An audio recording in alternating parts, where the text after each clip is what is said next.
Hello, welcome. How are you?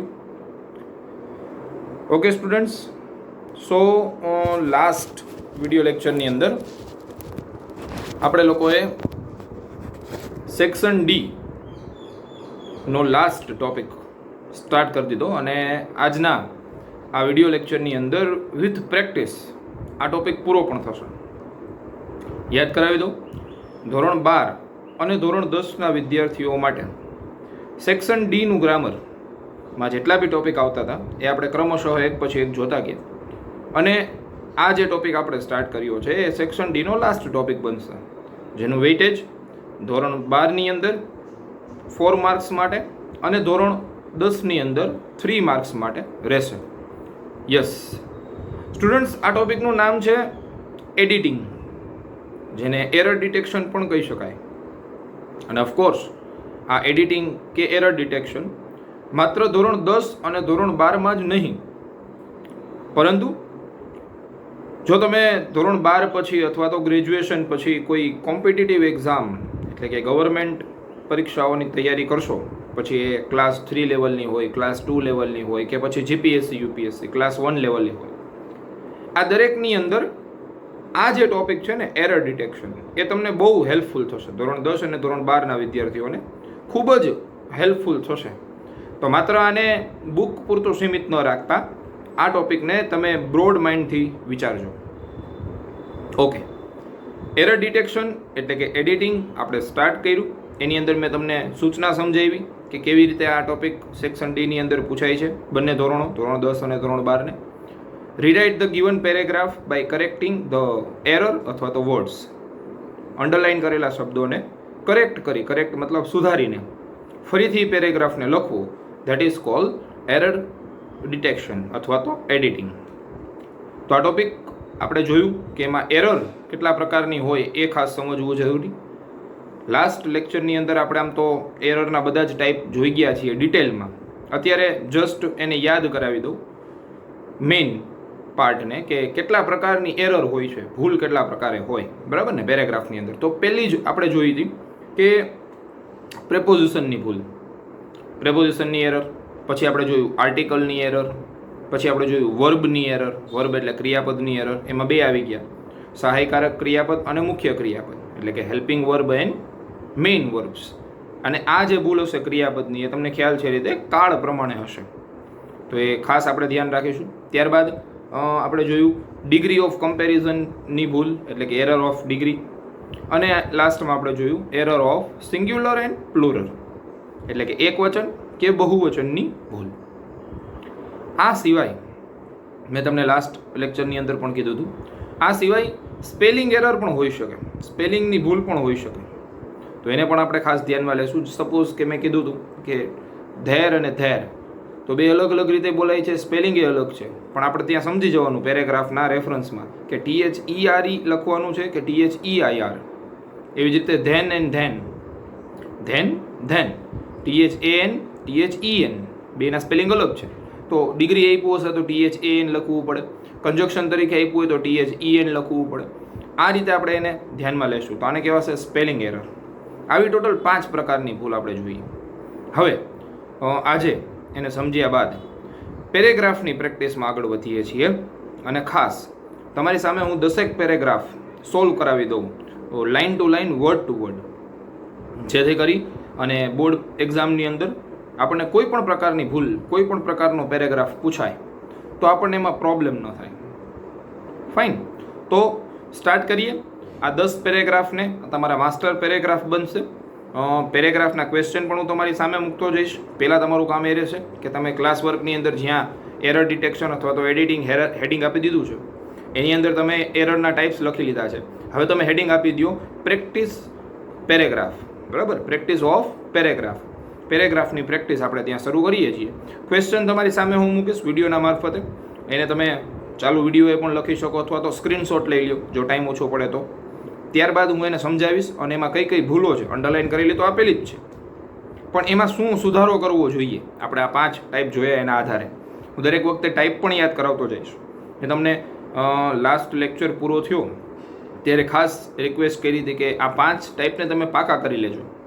એટલે હવે જો એ પાકા કરી લીધા હશે તો ક્વેશ્ચન જોઈને અંડરલાઇન જોઈને તરત જ સમજાઈ જશે કે યસ આ છે આર્ટિકલની ભૂલ, અથવા આ પ્રેપોઝિશનની ભૂલ, અથવા તો આ વર્બની ભૂલ છે, અથવા આ સ્પેલિંગની ભૂલ છે, અથવા આ સિંગ્યુલર કે પ્લુરલની ભૂલ છે, કે પછી આ ડિગ્રી ઓફ કમ્પેરિઝનની ભૂલ છે.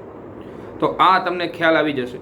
અને જેવો ખ્યાલ આવી જાય તરત જ તમે એને એક બુકની અંદર, રફ બુકની અંદર, હું વિડીયો જ્યારે તમે જોતા હો ત્યારે એક રફ બુકની અંદર તમે સાચા આન્સર લખતા પણ જાજો. પછી ડેફિનેટલી હું એના સાચા આન્સર પણ બોલીશ અને હું કહીશ કે અહીંયા આ શબ્દ આની બદલે આ આવે અને એ આ ટાઈપ પ્રમાણે બદલું. બરાબર?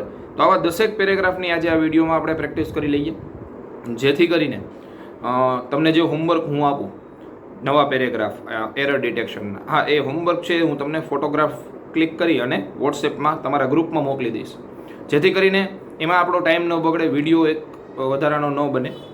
એ હોમવર્કનો હું તમને 10 પેરેગ્રાફ આપી દઈશ. એ પેરેગ્રાફ તમારે હોમવર્કમાં મતલબ ક્લાસ વર્કની અંદર જ સોલ્વ કરવાના છે, ક્વેશ્ચન અને આન્સર બંને, જેથી કરીને તમારી પાસે આખો એક રેકોર્ડ રહે 20 પેરેગ્રાફ. બરાબર છે? તો હવે without wasting much time late start error detection અથવા તો એડિટિંગ. યસ, સો એડિટિંગ એની સૂચના જે મેં તમને સમજાવી એ જ સૂચના છે, ફરીથી એકવાર જોઈ લ્યો. પેપરમાં પણ, બોર્ડના પેપર અથવા તો આપણા સ્કૂલના પેપરમાં પણ આ જ રીતે આ સૂચનાઓ પૂછાશે. Rewrite the paragraph. રીરાઇટ કરવું એટલે ફરીથી લખવું. આ પહેલા પેરેગ્રાફને ફરીથી લખો, પણ કેવી રીતે? Correcting the underline words. એમાં જો અંડરલાઇન કરેલા શબ્દો આપ્યા છે એને આપણે કરેક્ટ એટલે કે સુધારવાના રહેશે. ફાઇન. તો જોઈએ આ પેરેગ્રાફને. અચ્છા, પેરેગ્રાફ છે.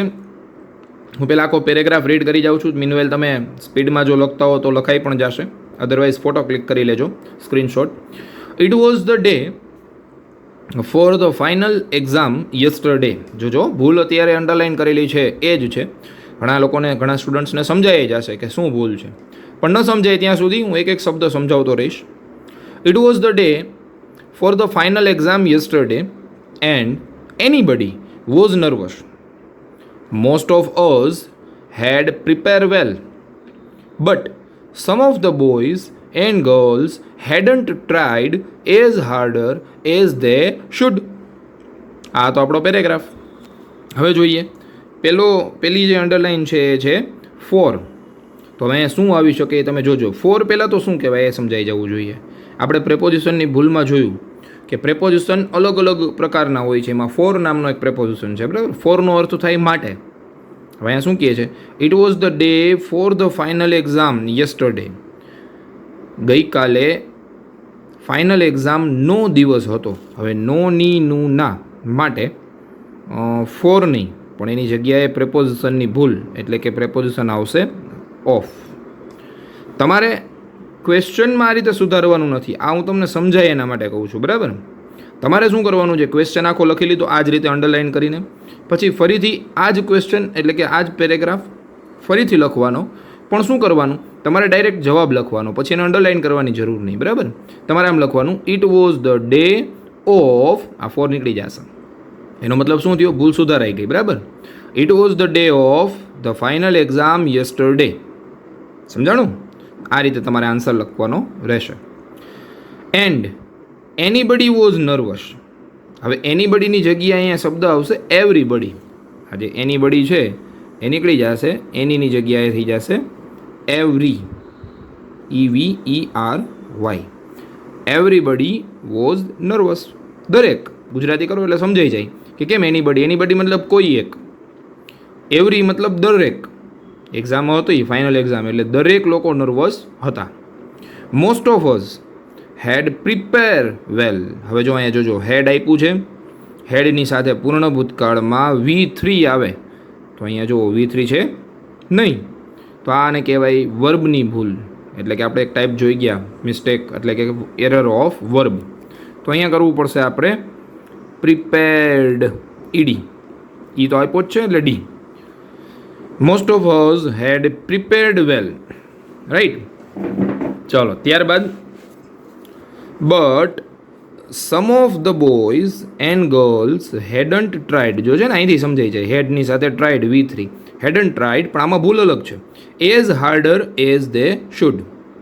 અચ્છા, અહીંયા ER લાગેલું છે, ઘણા સ્માર્ટ સ્ટુડન્ટ્સ હશે તો એને એ પણ આઈડિયા આવી જશે કે અહીંયા ડિગ્રીની વાત કરેલી છે, બરાબર, પણ ER ક્યારે લગાડાય તો કે કમ્પેરેટિવ ડિગ્રી, એના પાછળ ધ્યાન આવવું જોઈએ. પણ અહીંયા તો એઝ અને એઝની વચ્ચે મૂક્યું છે, તો હાર્ડરમાંથી મારે કાઢી નાખવું પડશે ER.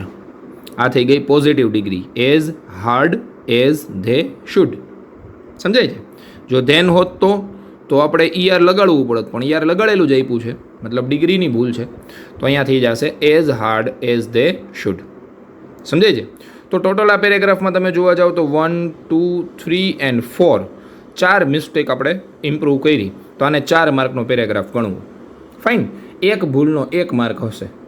મેં તમને કીધું એ રીતે કે આ ટોપિક ખૂબ જ સહેલો, ખૂબ જ ઇઝી છે, કારણ કે એક ભૂલ કાઢવાના આપણને એક માર્ક રોકડા મળે છે દોસ્ત. એટલે ખાસ આને પાકું કરી લેજો એરરના ટાઈપને, પછી એ પેરેગ્રાફ તમારા માટે એકદમ ઇઝી થઈ જશે. ફરીથી આ પેરેગ્રાફ બોલી જાઉં છું, પછી આગળના પેરેગ્રાફ થોડાક સ્પીડમાં આપણે આગળ વધશું. આ પેરેગ્રાફને હજી એકવાર જોઈ લ્યો, મિસ્ટેક સુધાર્યા પછીનો પેરેગ્રાફ બોલું છું, એટલે તમારો આન્સર આ રીતે બનશે. It was the day of the final exam yesterday and everybody was nervous.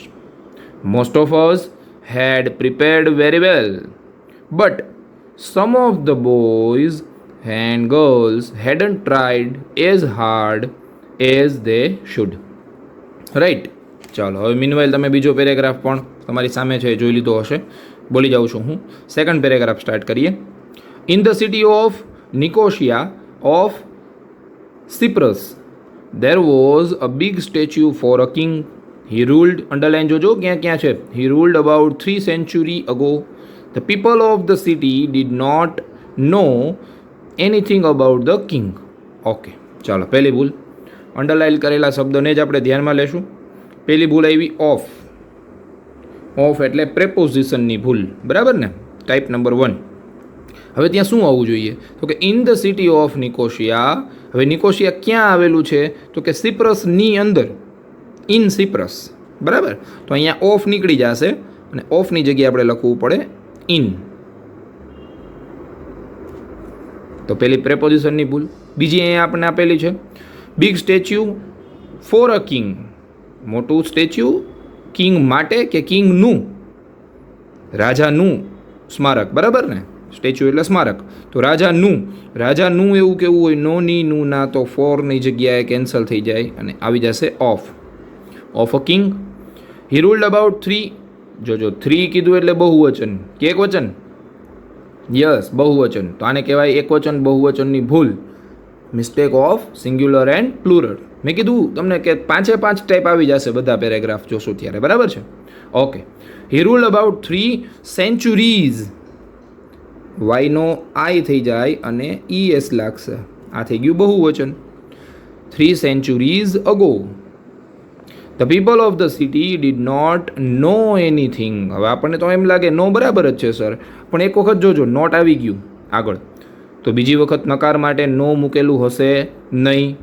તો ગુજરાતી એનું કરીએ શું થાય? The people of the city did not know anything about the king. Gujarati આવું થાય છે કે એ શહેરના લોકો, એ રાજ્યના લોકો એ કિંગ વિશે કંઈ જ જાણતા નથી. જાણવા માટેનો સ્પેલિંગ થશે KNOW. યસ. તો આને કહેવાય mistake of, error of spelling. કોની ભૂલ છે? આ સ્પેલિંગની ભૂલ છે, બરાબર ને? તો આવું ભૂલ પણ આપેલી હોય આપણને. હવે આખો પેરેગ્રાફ તમે એક વખત જોઈ લ્યો.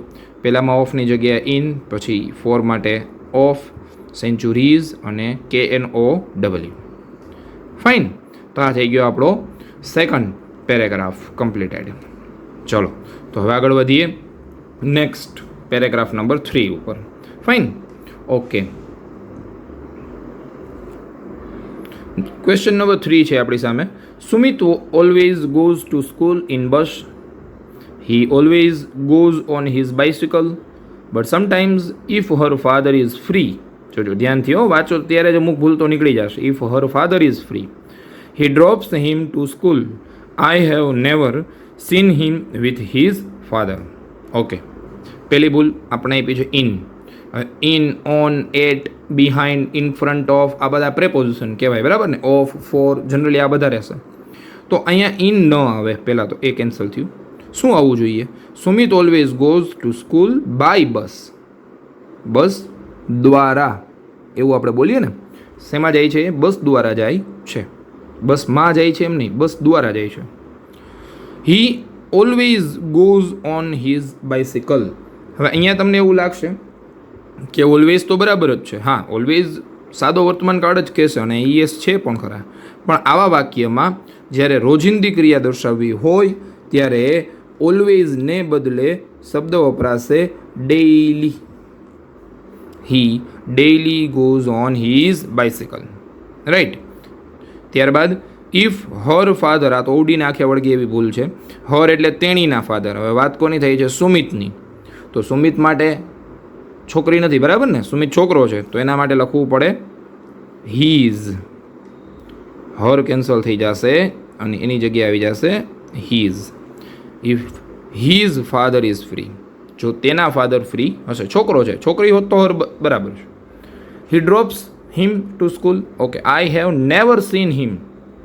આઈ have never seen him with his father. હવે આ વાક્ય સમજવામાં ધ્યાન રાખજો ખાસ. ઉપર એવું કીધું કે સમટાઈમ્સ એટલે કોઈક વખત જો એના ફાધર ફ્રી હોય તો એના ફાધર એને સ્કૂલે મૂકવા જાય છે, અને ક્યારેક ક્યારેક મૂકવા જાય છે, એવું મતલબ એનો થયો, બરાબર? તો લાસ્ટ વાક્યમાં એવું કીધું આઈ have never seen him with his father, તો ખોટું થયું ને? ક્યારેક ક્યારેક મૂકવા જતા હોય તો એવું કહેવું પડે કે હું ક્યારેક જ એને એના ફાધર સાથે જોઉં છું. તો નેવરનો મતલબ તો થશે ક્યારેય નહીં. ત્યાં આપણે કરી નાખવું પડે નેવરને કેન્સલ કરીને એવર. એવર મતલબ ક્યારેક. I have ever scene him with his father. Ever મતલબ ક્યારેક હું એમને જોઉં છું. અને હજી આ ન સમજાય તો એવરને પણ કેન્સલ કરીને તમે શબ્દ મૂકી શકો સમટાઈમ. સમટાઈમ મતલબ અહીં આપ્યું જ છે ક્યારેક. ફાઇન. તો આ થઈ ગયો ક્વેશ્ચન નંબર 3. હવે આગળ વાત કરીએ ક્વેશ્ચન નંબર 4ની. ફાઇન. ઓકે, તો અ સેજ હેડ મચ ડિસિપલ્સ. હી ટોટ હિમ. ડિસિપલ્સ મતલબ એના વિદ્યાર્થીઓ, બરાબર? સેજ એટલે સંત. સંતના અનુયાયીઓને કહેશું disciples. Taught him his deepest belief. Deepest મતલબ ઊંડામાં ઊંડી, બિલીફ એટલે માન્યતા. God was everywhere and dwells about everything. ભગવાન એવરીવેર એટલે દરેક જગ્યાએ છે, અને ડ્વેલ્સ અબાઉટ એવરીથિંગ, ડ્વેલ્સ એટલે રહેવું, દરેક વસ્તુઓમાં રહે છે. તો આ આપણે એનો મિનિંગ જોઈ લીધો. હવે મિસ્ટેકની વાત કરીએ તો પહેલું અ સેજ હેડ મચ ડિસિપલ્સ. મચ ક્યારે વપરાય? તો કે જથ્થાવાચક હોય તો, બરાબર? જેને ગણી શકાતા નથી. પણ જો ગણી શકાય એમ હોય તો, જેમ કે ડિસિપલ્સ એટલે અનુયાયીઓ, તો ગણી શકાય ને. જેમ કે એક ક્લાસમાં કેટલા વિદ્યાર્થીઓ, તો ગણી શકાય. તો ગણી શકાય એને મચ ન કહેવાય. એના માટેનો ડિગ્રીનો શબ્દ છે મોર. તો અહીંથી આ મચ નીકળી જશે, આવી જશે ત્યાં મેની અથવા મોર. મોર લખી શકો અથવા તમે એની જગ્યાએ લખી શકો મેની. મેની ડિસિપલ્સ. મેની એટલે ઘણા, બરાબર ને? હી ટોટ હિમ. હવે ઘણા છે તો હિમ ન આવે. તેમને, તેઓને. તેઓને એટલે ધેમ, બહુવચન. જોજો એક વચન બહુવચનની ભૂલ જ છે હો. Yes, them. His deepest belief. God was everywhere. God was નો હોય, ભૂતકાળ નો હોય. ભગવાન હંમેશા સર્વ માન્ય અને સર્વ સનાતન સત્ય છે, એટલે God is everywhere. And dwells in everything. Dwells એટલે મેં કીધું રહેવું, રહે છે ક્યાં? તો કે એવરીથિંગ, બધી વસ્તુઓની અંદર. આ પ્રેપોઝિશનની ભૂલ, right. Next paragraph number 5. After the question papers were distributed, none of us was allowed to talk to nobody. Which the time was over, we handed our answer books to the teacher. Some of us were satisfied but happy. જોજો mistake જોઈએ. પહેલી none of us કહી દીધું. None of us મતલબ નકારાત્મક થઈ ગયો, અમારામાંથી કોઈ નહીં, બરાબર ને? તો નન કહી દીધું પછી નો બડી કહેવાની જરૂર નથી. તો અહીંયા નીકળી જશે નો બડી અને એની જગ્યાએ આવી જશે એનીબડી. એનીબડી મતલબ કોઈ પણ એકબીજાની સાથે વાતો કરશે નહીં. પેપર આપી દીધા છે, હવે કોઈ એકબીજા સાથે વાતો કરશે નહીં. Which the time was over, which નહીં, જ્યારે સમય પૂરો થયો. જ્યારે એનો મતલબ થાય સમય, સમય માટે શબ્દ છે વેન. WH ક્વેશ્ચન આપણે આગળ ટોપિક કર્યો સિલેક્ટ ધ ક્વેશ્ચન, એમાંથી પણ આ શબ્દ તમને કામ આવશે. When the time was over, જ્યારે સમય પૂરો થયો. વી હેન્ડેડ, હવર નહીં, આ તો કલાક થઈ જાય. અમારા એટલે અમારું કેવું હોય તો our, OUR. We handed our answer books to the teacher. Some of us were satisfied, ઘણા બધા અમારામાંથી સેટિસ્ફાઈડ એટલે સંતોષ અનુભવતા હતા. એન્ડ બટ નીકળી જશે. અને હેપી, અને ખુશ પણ હતા. એન્ડ હેપી, બટ નહીં. બરાબર, તો આને કહેવાય કંજક્શનની ભૂલ. આપણે ટોપિક ભણી ગયા છીએ છોકરાઓ, કમ્બાઇન ધ સેન્ટેન્સ, કંજક્શન. બરાબર ને, એમાંથી આ આપણને હેલ્પફુલ થશે.